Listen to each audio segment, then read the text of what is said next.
Hi, I'm Dovid Taub, and welcome to the very first episode of the Parsha Rabbit Hole. This is for Parshas Bereshis, which is the very first Parsha, so that is fitting. This is the Parsha video shear series thingy, where I am hopefully going to, instead of giving you a nice tidy little package, I'm going to show you the weird and winding paths that I took. So let's get started. Parshas Bereshis, as we know, begins with the creation story. First day, second day, third day, blah, blah, blah. Adam and Chava are created. They do the whole fruit thingy. They get banished. Then they have children, Cain and Hevel, Cain and Abel. Cain kills Hevel. And then we get some lineages. So-and-so bore so-and-so, and so-and-so bore so-and-so. First, we get the lineage of Cain. There is no lineage of Hevel because he's dead. And then we get the lineage of Adam and Chava's third son, Sheth. But first, what we're looking at is the lineage of Cain.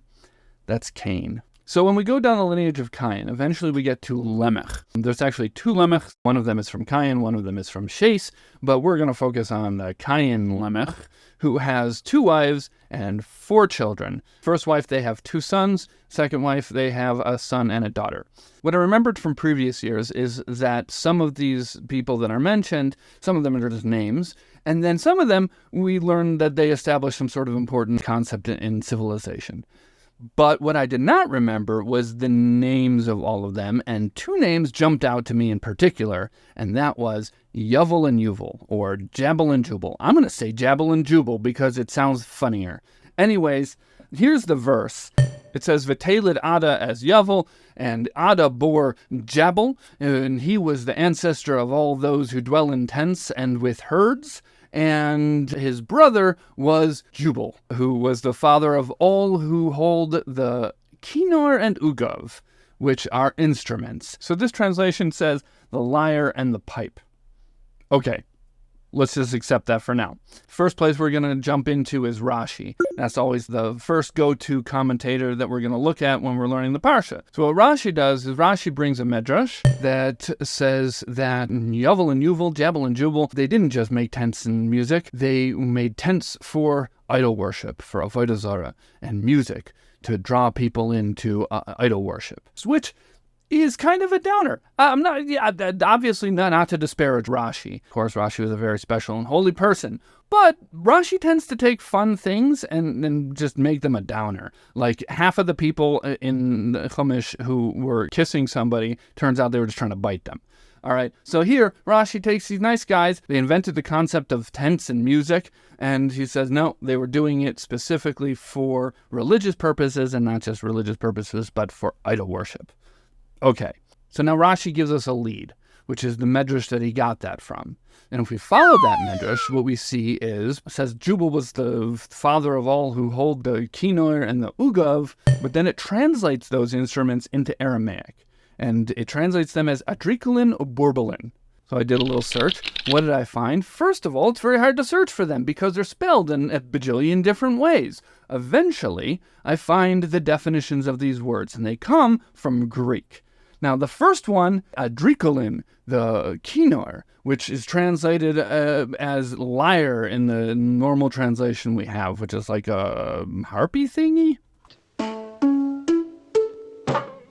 But the way the Jastrow Dictionary translates it, and the way that the internet translates it from the Greek, is a flute player who's accompanying dancers. Actually, the internet translates the Greek as dancers. Apparently, it's connected to flute players who play the flute for dancers. What kind of flute? Probably some sort of ancient duct flute, possibly a recorder. Why? Because when I typed that Greek word, the transliteration of it, into the Google box, what did I find? Some page about recorders. Also, recorders are very old. Internal duct flutes is the technical term, and they are associated with shepherds, which that's what Jubal's brother Jabal was, right? He had his livestock cattle ranch thingy. Now the ugav, that's the one that I really spiraled down, because that one translates from the Greek as a hydraulis, which is a water organ.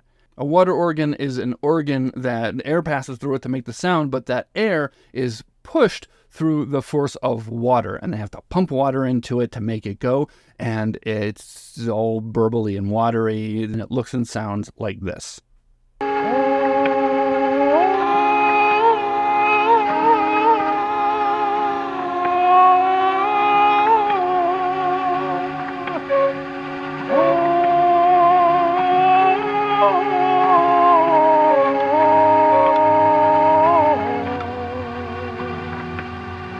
So this rabbit hole has already paid off, but of course there is more. There's a never-ending amount of more.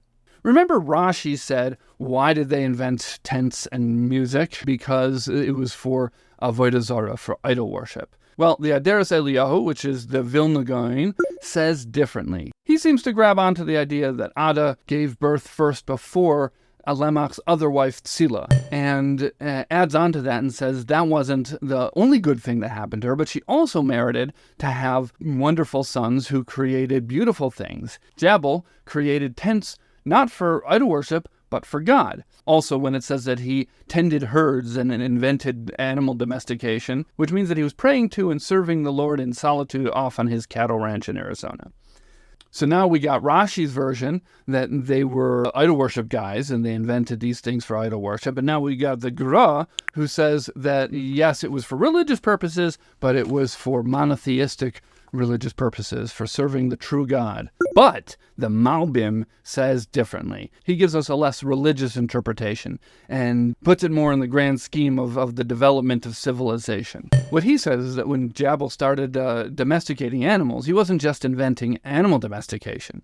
What he was inventing was the entire concept of private property, because him and his followers were growing up their stock of livestock, adding more and more, and they started trading with each other, and they made sure that mine is mine and yours is yours, until eventually they had developed commerce. We need money. Some form of money. Now he does the same thing with Jubal, but it sounds a little bit more dicey. He says the purpose of Jubal's music was that it was the song of the harlot. And this is where he does actually get a little bit religious about it, is he says that the idol worshippers, the way they would do things, the fraudulent ones, they would sing the songs of harlots, not just in their dining halls or taverns, but also in their houses of worship. And he says this is how music began, even though eventually it became something that was more revered and respectable, but it started out only for the purpose of, I quote, drawing the hearts of women.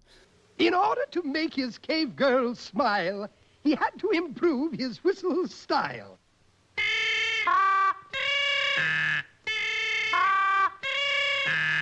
And he connects the word ugav, which if you remember was one of the instruments that we mentioned earlier,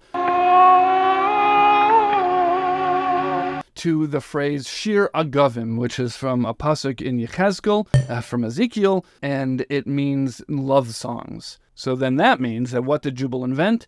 A very, very, very old-fashioned love song coming down in 3-part harmony. If you get that reference, put it in the comments. So now we've got Jubal using his music either like Rashi and the Vilna Gaon say for religious purposes, either for avodah zarah or for God, or we have Jubal using his music to win the hearts of lady friends. But then with a little more digging, what did I find? One more approach, and that comes from the Netziv, and he uses the etymology of the name Yuval and connects it to the word hoivala, bringing or transporting. And he says that Yuval was working with his brother Yavel. Jubal and Jabal were working together. Why did Jubal make music? To draw his brother's animals along where they were supposed to go. But then the Netziv goes and does something that we haven't seen yet before. He answers an invisible question that's not there, but clearly he's answering it, which is, why does the Torah tell us that Jubal was the father of those who played these two instruments? Why not just say the ancestor of those who created music? So why the kinnor and the ugav? And he says because these two different instruments do two different things. What Jubal discovered was that the kinnor could make the animals calm and sleepy, and the ugav would do just the opposite. It would make them move when you wanted them to get going and be active. So each one of those were useful for different purposes at different times. So now we got 3 reasons Jubal created music. One is for religious purposes, the second is he was making old-fashioned love songs, and the third is that it was more utilitarian. It was to help Jabal's cattle ranch business. But this idea of looking at the etymology of Jubal's name and connecting it to hoivala, bringing and transporting, that gets used somewhere else. It gets used in Chassidus. The Alter Rebbe in Torah says that the name Yuval means halacha, walking, leading, bringing something somewhere, and says that music raises things upwards. It causes things to ascend, probably the soul, because that's what Chassidus talks about. So now we have the concept of music that Jubal created at the beginning of human civilization is now reaching us, and how can we use it? We can use it spiritually to connect our souls upward. The Alter Rebbe explains that in more detail in Likutei Torah, where he connects it to the idea of animal sacrifice. He says the entire idea of nullifying the something to the nothing. The something is us, the things that we think exist, and the nothing is God, the thing that we can't see. And that's kind of the whole goal of Chassidus, is to reunite our something with the real something, which we perceive as nothing. And how does that happen? Through karbonis, the animal sacrifices that were offered in the temple. Because inside of us, there's an animal soul. And that animal soul likes all sorts of animal things. And that's the part of ourselves that we're trying to reunite with something higher. What's the something higher? He says that animal soul's real source comes from the face of the ox, from the vision of Yechezkel on the chariot. So how do you take that lowly animal soul and turn it back into that lofty idea of the ox on the chariot? Is you have to raise it up through sacrifice and burning it on the altar in the temple. But how was that done? The Kohanim did the actual sacrifice, but while they were doing that, the Leviim, the Levites, were singing and playing instruments. So that's through song, which also pairs Jabal and Jubal together again. You've got Jabal's animals that we offer as a sacrifice, or our animal soul. And how do we raise that up? Is through music, through Jubal's music, which, of course, as an artist, is an interpretation that I really like. Now, being that I am an artist and a person of peace, I glossed over a verse that comes right after the verse that we've been dealing with this entire time. After Yovel and Yuval are born to Ada, Lamech's other wife, Tzila, has a son, Tuval Cain. So now we've got Jabal, Jubal, and Tubal. And what did Tubal, or Tuval Cain, invent? It says he forged all items of copper and iron. He created tools and weapons, which is why I didn't really care about him, because weapons aren't my thing.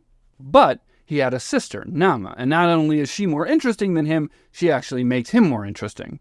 The Targum Yonason on this verse about Tuval Cain and his sister Nama gives us a little bit of extra background information. It's a translation into Aramaic, but it also explains things a little bit. And what it adds is that Nama was the mistress of elegies and songs. I don't know what elegies are. I think it's a fancy word for songs. So now we've got two more siblings, and one of them, Nama, is involved in the music thingy. So now we got a little duet between Nama and Jubal. But of course, the rabbit hole takes us even deeper than that.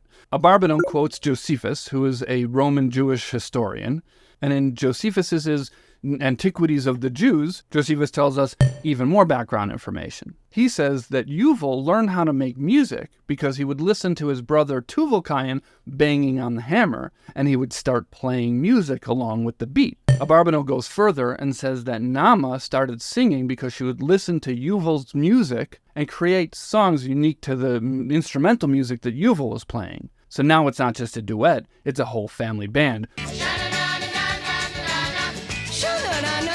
which I'm going to call the Lemechson Four.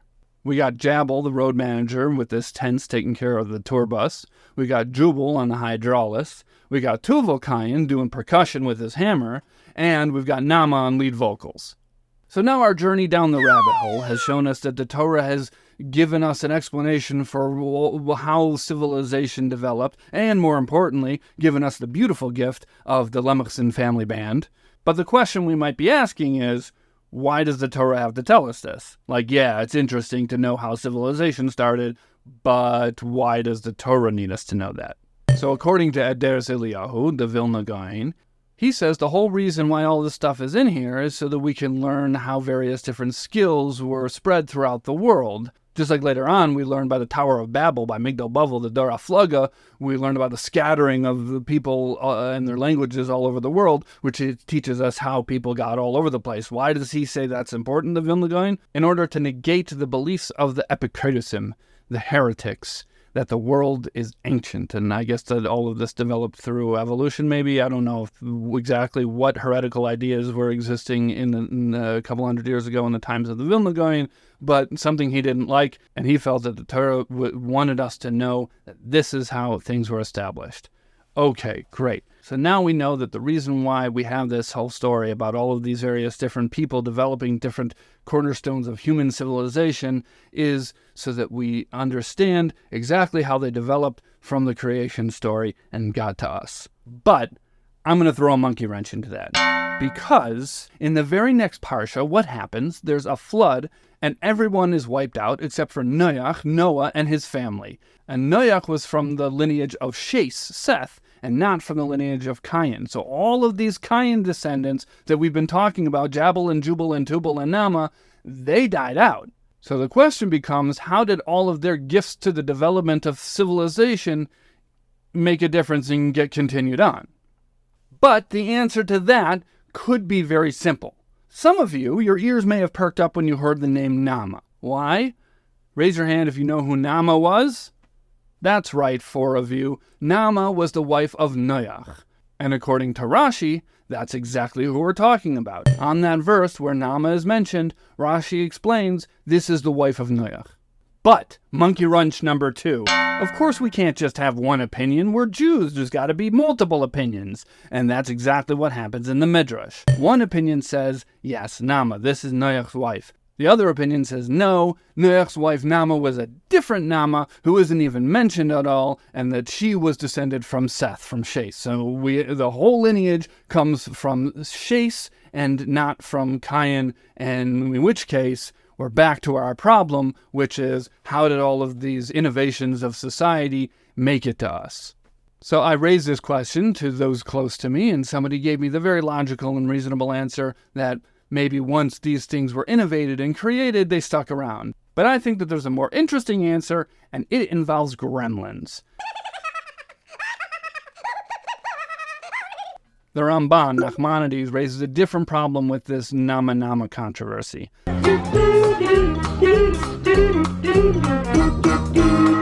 What he says is that if Nama is Noach's wife, then it makes sense that Torah mentions her, because she's significant, right? She's one of the 6 people that remained from whom civilization was rebuilt. But if she's not Noach's wife, then he asks, why would she be mentioned at all?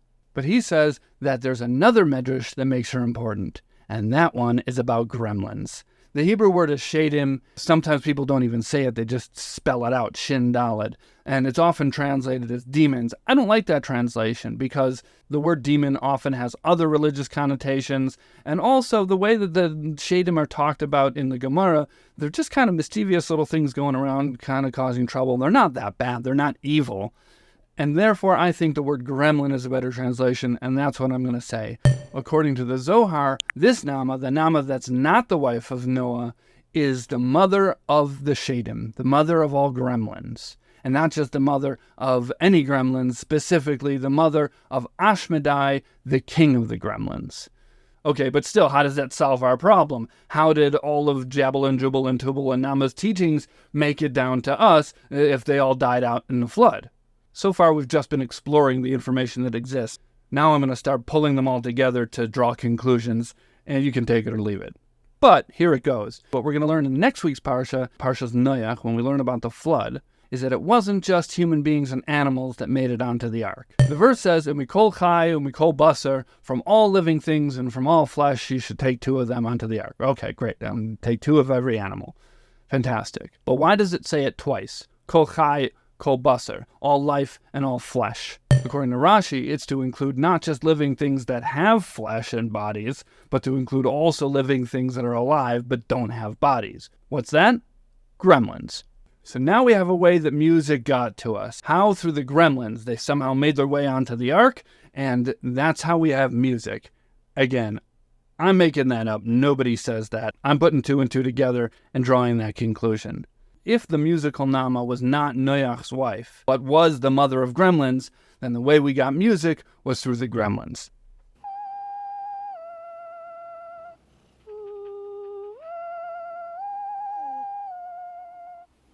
But then what does that mean? And for that, we're going to end off with one more very cryptic piece from the Zohar. And this piece from the Zohar actually gives a different origin story of the gremlins. Deal with it. Maybe you can do like the comics do and say it's a multiverse situation. I don't know. You figure that out on your own. But what it says is that during the 6 days of creation, God created all the plants and animals and water and land and everything like that. And then it got to the 6th day after everything was created and decided to create the gremlins. God created their spirit, their souls, and hadn't created their bodies yet. and then it became Shabbos. The sun went down, and it was Shabbos. No more work. God is done. Creation is over, and these gremlins are left as souls without bodies. According to the Zohar, this is something that was lacking in the world. It was a blemish on the world that remained until the Jews became sanctified. I guess that's at the giving of the Torah. And the Levites, who are on the left side, I'm not going to explain the Kabbalistic significance of right and left. That's for a different rabbit hole. The Levites who were on the left side repaired the blemish on the left side, which was the bodiless gremlins. And what did the Levites do? What did we say was their job earlier on?